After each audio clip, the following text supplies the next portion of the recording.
Om Swastiastu, Om Awignamastu Namasidam, Om Anubhadra Kratawo Yantu Wiswata. Yang jadi mengulas kidek niki tentang jati diri, menyadari niki yang sulit. Makanya kalau kita mencari yang namanya jati diri, yang dimaksud dengan jati diri ini adalah diri kita yang sejati itu adalah Atman. Jadi di dalam agama Hindu ini disebutnya Atman. Jadi Atman ini sama dengan jiwa. Jadi Atman dengan jiwa ini sama. Nah, kalau roh di dalam agama Hindu tidak mengenal sebutan roh. Karena tiang buka-buka bahasa translate Sanskritnya Sanskertanya tiang tidak menemukan kata istilah roh di dalam agama Hindu. Yang ada adalah Atma atau jiwa.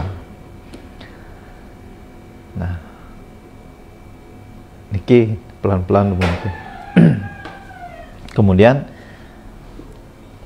nah, apakah Atma itu? Nah, niki biar niki tidak menjadi perdebatan, tiang cuma memberikan suatu pandangan semeton di dalam yang membedakan diri kita dengan orang-orang suci nih termasuk Sai Baba, kemudian Sri Krishna, kemudian orang-orang suci lainnya, para yogi, orang-orang termansur. Yang membedakan diri orang-orang suci dengan diri kita ini kan sama. Jadi kita ini adalah sama gitu. Nah, yang membedakan apa? Yang membedakan adalah kualitas jiwanya niki yang membedakan. Kalau menurut tiang, karena yang merasuk ke dalam tubuh diri kita masing-masing niki kan sama, yaitu Atman. Tidak ada bedanya. Dan tubuh kita niki semuanya adalah panca mahabhuta. Jadi 5 elemen yang utama pembentuk tubuh niki, termasuk alam semesta niki kan panca mahabhuta. Nah, jadi napi yang membedakan. Nah, makin niki gali dumun bahas dumun niki yang disebut dengan Atman niki adalah percikan Tuhan. Tuhan itu sendiri yang masuk menghidupi seluruh makhluk ataupun tumbuh-tumbuhan juga binatang. Seluruh makhluk. Jadi Tuhan itu menghidupi seluruh makhluk yang disebut dengan jiwa atau Atman. Jadi Atman ini percikan Tuhan. Dan makanya ketika wenten niki semeton yang menanyakan apakah niki Sai Baba niki adalah Tuhan ataukah manusia. Nah, kalau tiang jawab Tuhan, jadi yang tidak mengerti, yang belum paham, jelas dia akan menentang.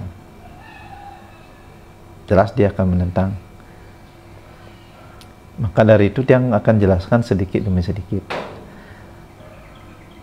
Orang-orang suci nike yang menghidupi napi Atman. Tuhan yang masuk dalam dirinya adalah Atman. Kemudian kalau Atman adalah Tuhan itu sendiri, berarti di dalam diri seseorang, setiap orang nike di dalam dirinya adalah ada Atman.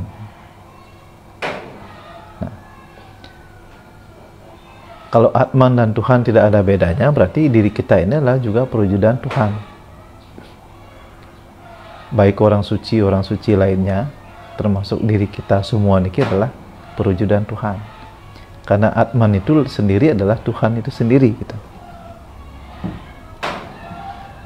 Jadi paham nggih? Jadi dari penjelasan niki kan sudah paham bahwa di dalam diri bapak-bapak kesami kan wenten Atman nggih. Pasti sami wenten Atmanya niki, makanya ngidang mau balik niki. Yen wenten Atmanya berarti ten ngidang kita hidup nih. Nah, jadi Atman nike napi, Atman nike adalah percikan Tuhan. Nah, jikalau Atman nike percikan Tuhan, berarti di dalam diri kita nike kan bersemayam Tuhan, tidak ada yang lain. Oke, pelan-pelan nih. Tidak ada yang lain.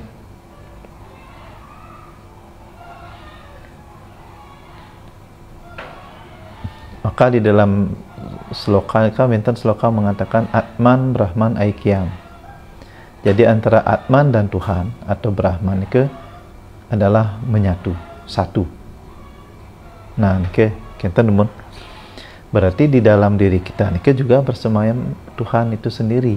Gitu. Nah, kemudian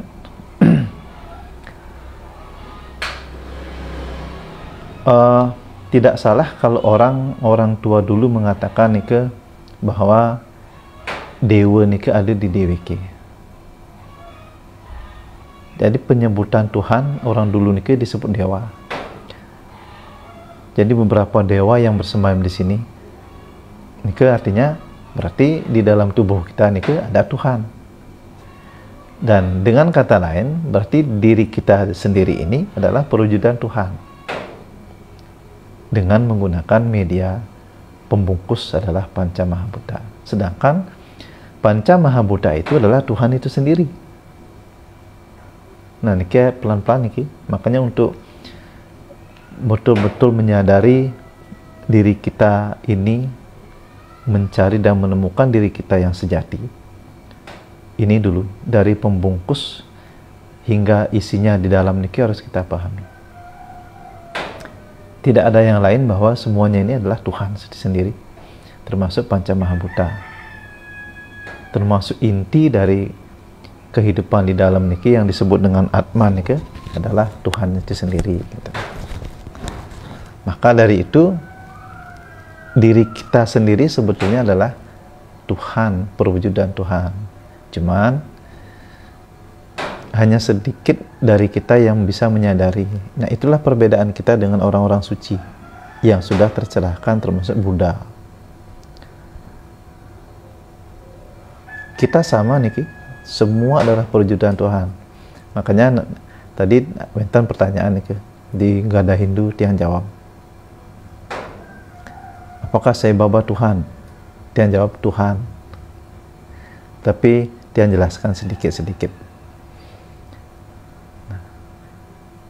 Jadi untuk bisa menyadari kesejatian diri kita ini adalah bahwa diri kita ini sesungguhnya adalah Tuhan yang menjadi Atman di dalam diri. Ini sulit. Ini butuh memang proses untuk menyadari niki.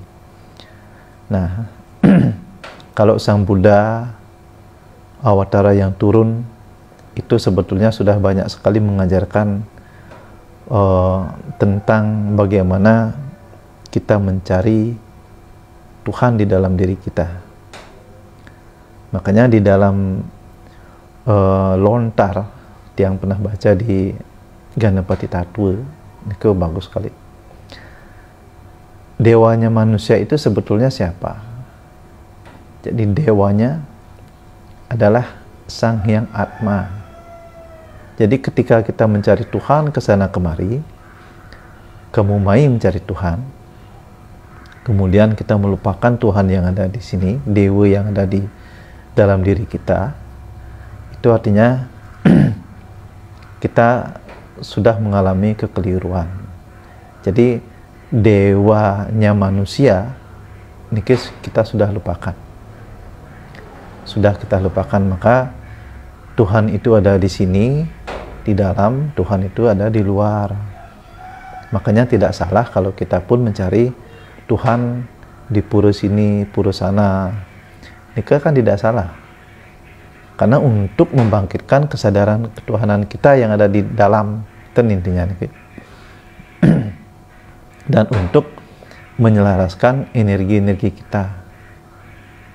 Jadi energi kita buana alik niki untuk menghidupkan semuanya niki kan kita butuh energi yang lebih besar. Gitu. Nah, Kita kan paham ampun nggih. Oke, tentang konsep bahwa apakah diri kita ini Tuhan? Pangten bingung niki, ampura. Maka di dalam Bhagavad Gita niki ten sloka bab 8, nggih, coba nanti baca niki. Aksaram Brahma Paramam Swabhawa Diatmam Ucyate Buta Bawat Bawo Karo Wisargah Karma Samcinitah. Nah, makhluk hidup yang tidak dapat dimusnahkan dan bersifat rohani itu yang disebut dengan Brahman atau Tuhan. Kemudian sifat yang kekal itu disebut dengan Adhyatma atau sang diri. Nah, okay. Itu garis besarnya. Jadi Tuhan itu mengejawantah setelah beliau menciptakan makhluk hidup. Nah, agar makhluk itu memiliki daya hidup, jadi Tuhan sendiri yang masuk ke dalam masing-masing makhluk hidup yang dinamakan Atma kalau secara Hindu. Kalau agama lain menyebutnya roh. Nika. Nah, ketika Tuhan masuk ke dalam tubuh manusia nika disebut dengan Atman. Kemudian masuk ke dalam tumbuh-tumbuhan itu disebut dengan Stawara. Jadi bukan Atma namanya, beda sebutan. Kemudian Tuhan yang menghidupi binatang nika disebut dengan Jenggama. Nah, ini perbedaannya, tetapi beliau adalah sama. Okay. Cuma sebutannya berbeda ketika ada di tempat yang berbeda. Nah, jadi yang memberi daya hidup itu adalah Tuhan itu sendiri. Gitu. Makanya niki untuk membangunkan kesadaran, menumbuh kembangkan rasa ketuhanan di dalam diri niki memang sulit. Kalau kita tidak pahami dulu teori-teorinya. Nanti ketika kita paham teorinya, sadananya baru kita latih. Kengken caranya menemukan jiwa kita sendiri. Kengken caranya. Nah, ini ada sadananya. Jadi praktiknya ada. Jadi metodenya ada.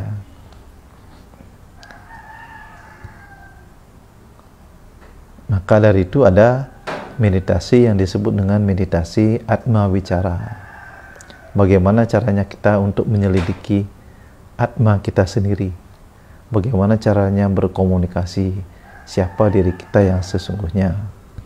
Makanya wenten 4 silabus kehidupan untuk menyadari diri kita bahwa diri kita ini sesungguhnya adalah Atman, bukan badan. Nah, ini sulit memang. Kenapa kita manusia ini disebut dengan perwujudan Tuhan? Karena yang bersemayam di dalam diri kita ini tiada lain adalah Tuhan itu sendiri dalam wujud Atma. Itu jawabannya. Nah, di dalam Atharva Veda, Atharva Veda nih, kita harus koreksi-koreksi di beberapa kitab suci yang kita miliki tentunya di dalam agama Hindu tentang Atma. Pelan-pelan dulu nih, biar tidak bingung. Kemudian di dalam Atharva Veda, Adhyaya 11 8.30. Nah, ini disebutkan Sariram Brahma Pravissat Sarire Adi Prajapati. Nah, nah, terjemahannya kurang lebih Sang Hyang Widi atau Tuhan memasuki tubuh manusia dan menjadikan raja tubuh itu. Jadi sang raja tubuh kita ini sira Atman. Karena Atman yang menghidupi, yang memberikan daya hidup seluruh panca mahabudha niki ke Atman. Nah, niki jelas dikatakan niki Sariram Brahma Pravissat Sarire Adi Prajapati. Tuhan atau Sang Hyang Widiwasa memasuki tubuh manusia dan dia menjadi raja tubuh itu. Jadi raja tubuh kita ini adalah Sang Hyang Atma. Dan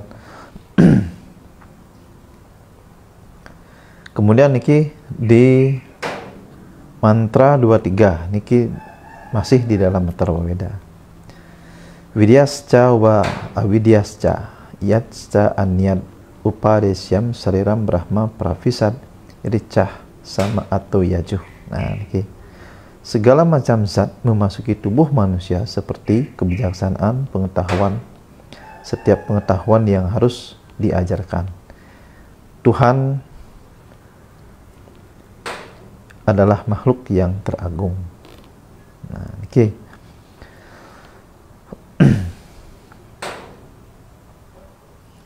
Nah, kemudian iki di Atharva Veda Adhyaya 13. Nah, niki Yo marayati pranayati yasmat prananti bunani wiswah. Sang Hyang Widi atau Tuhan menghidupkan dan menghancurkan, dia sumber penghidupan seluruh alam semesta. Nah, jadi yang dimaksud dengan yang maha hidup, nah, maha hidup artinya yang menghidupi semua seluruh makhluk ini adalah Atman. Tuhan yang menjadikan dirinya Atman yang masuk menghidupi manusia. Nah, kinten nah, nike dengan kata lain bahwa diri kita niki sesungguhnya adalah perwujudan Tuhan. Isa wasyam idam sarwam.